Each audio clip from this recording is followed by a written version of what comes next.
افغانستان، ایران، پاکستان، لیکن یہاں پہ بھی باتیں چل رہی ہیں کہ جناب ایران کے لوگ جو ہے بھائی ایران جانے، ایران کی حکومت جانے، وہاں کے لوگ جانے. یہاں پہ بھی ہڑتالیں ہو رہی ہیں، اسٹرائکس ہو رہی ہیں، امریکہ میں بھی ہوتے ہیں، دنیا اور بھی دنیا میں ہوتے ہیں، فرانس میں بھی ہوتے ہیں، برطانیہ میں بھی ہوتے ہیں، اسٹرائک کرتے ہیں. ان سے تو ان کی اپنی حکومت جو ہے نمٹ جاتی ہے کہ میں اپنے جو ہے گورننس کو، اپنے لوگوں کو کیسے جو ہے صبر و تسکین کی جو ہے ان کو درس دوں. کہتے ہیں نہیں، میں جو ہے اگر یہ ہوا تو میں عمل کروں گا. بہانے ہیں، صرف بہانے ہیں. وہ ہمارا بلوچی میں ایک مثال ہے، کہتے ہیں ایک بکری جو ہے وہ پانی پی رہا تھا، اوپر جو بیڑیا تھا، تو بیڑیا نے بکری کو بولا، کہتے ہیں تم پانی گدلا کر رہے ہو. کہتے بابا میں تو نیچے ہوں، پانی آپ کی طرف سے آ رہا ہے. کہتے نہیں، آپ گدلا کر رہے ہو. تو اس قسم کے بہانے کر کے جاریت کی جو ہے طرف جانا ہے. اور ہمارے حکمران بالخصوص ہمارے ہاں جو ہے یہ بات چلی ہے شروع سے، ہم نے کیا کچھ نہیں کیا. ہم تھوڑا سا تاریخ کا جائزہ لیں اور اپنے ماضی کی غلطیوں کا ادراک کریں.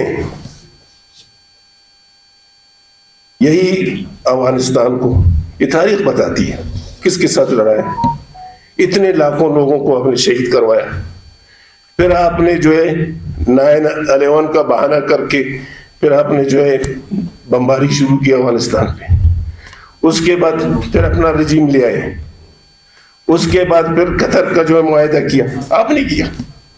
اب وہاں پہ پھر باتیں چل رہی ہیں کہ ہمارا جو ہے ایک ٹارگٹ ایران بھی ہے، ایک افغانستان بھی ہے. پھر ہم بھی نہیں بچ سکتے. ہمیں بھی، ہمارے بھی حکمرانوں کو اس وقت اپنے ہمسائے ممالک کے ساتھ کھڑا ہونے کی ضرورت ہے. جناب اس جنگ کی ہم آپ کو اجازت نہیں دیں گے. چاہے آپ ایران میں کرو گے اس کو، مزید آپ اس کو افغانستان میں کرو گے. افغانستان کے لوگوں کی مرضی، جیسی حکومت وہ چاہتے ہیں، جو نظام وہ چاہتے ہیں، ان کی مرضی ہے. آپ مداخلت نہیں کریں. یہاں پہ دیکھیں، ہمیں دیکھ رہے ہیں سیاسی ورکر کے جنگ کے بہت سیاہ بادل منڈلا رہے ہیں ہمارے اوپر، اور اللہ تعالیٰ میں بچائے. ہم اس وقت بچیں گے کہ ہم جتنے بھی بالکل پارٹیاں ہیں. لونی صاحب تو میرا طالب علم کے زمانے کا ہمارا دوست ہے، میں اور اس ساتھ نعرہ بازی کرتے تھے. میں پی ایس او کا لیڈر تھا، یہ جو ہے جمعیت علماء اسلام میں تھا. تو ہم نے شروع سے جو ہے اپنے آپ کو ایک کرنا ہے کچھ چیزوں کے لیے. کس کے خلاف؟ جنگ کے خلاف، ظلم کے خلاف، محکومیت کے خلاف، سامراجیت کے خلاف. ہمیں اکٹھا ہونے کی ضرورت ہے، متحد ہونے کی ضرورت ہے. ایران کی جنگ ہوگا، ایران کا جنگ سمجھو اس کے ساتھ جتنے بھی اثرات ہیں وہ بلوچستان پہ پڑیں گے.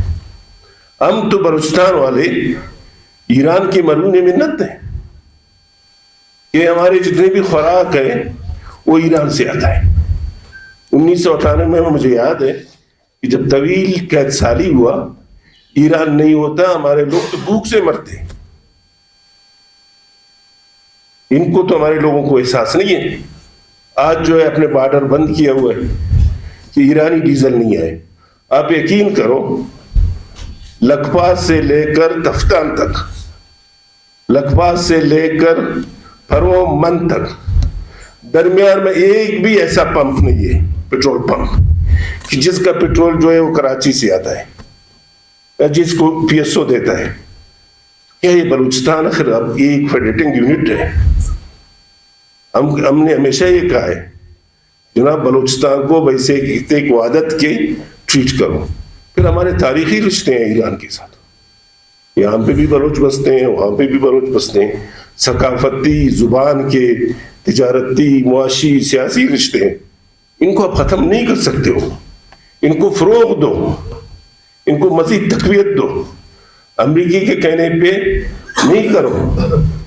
ابھی رہی اقوام متحدہ، دیکھو صرف ہمارے یہاں بیان نہیں دیں، بلکہ جتنے بھی یہ جو ممالک ہے اکٹھے ہوں، اقوام متحدہ بھی سوکال رہ گئے، اس کو مجبور کریں. جناب اس کو لگام دو.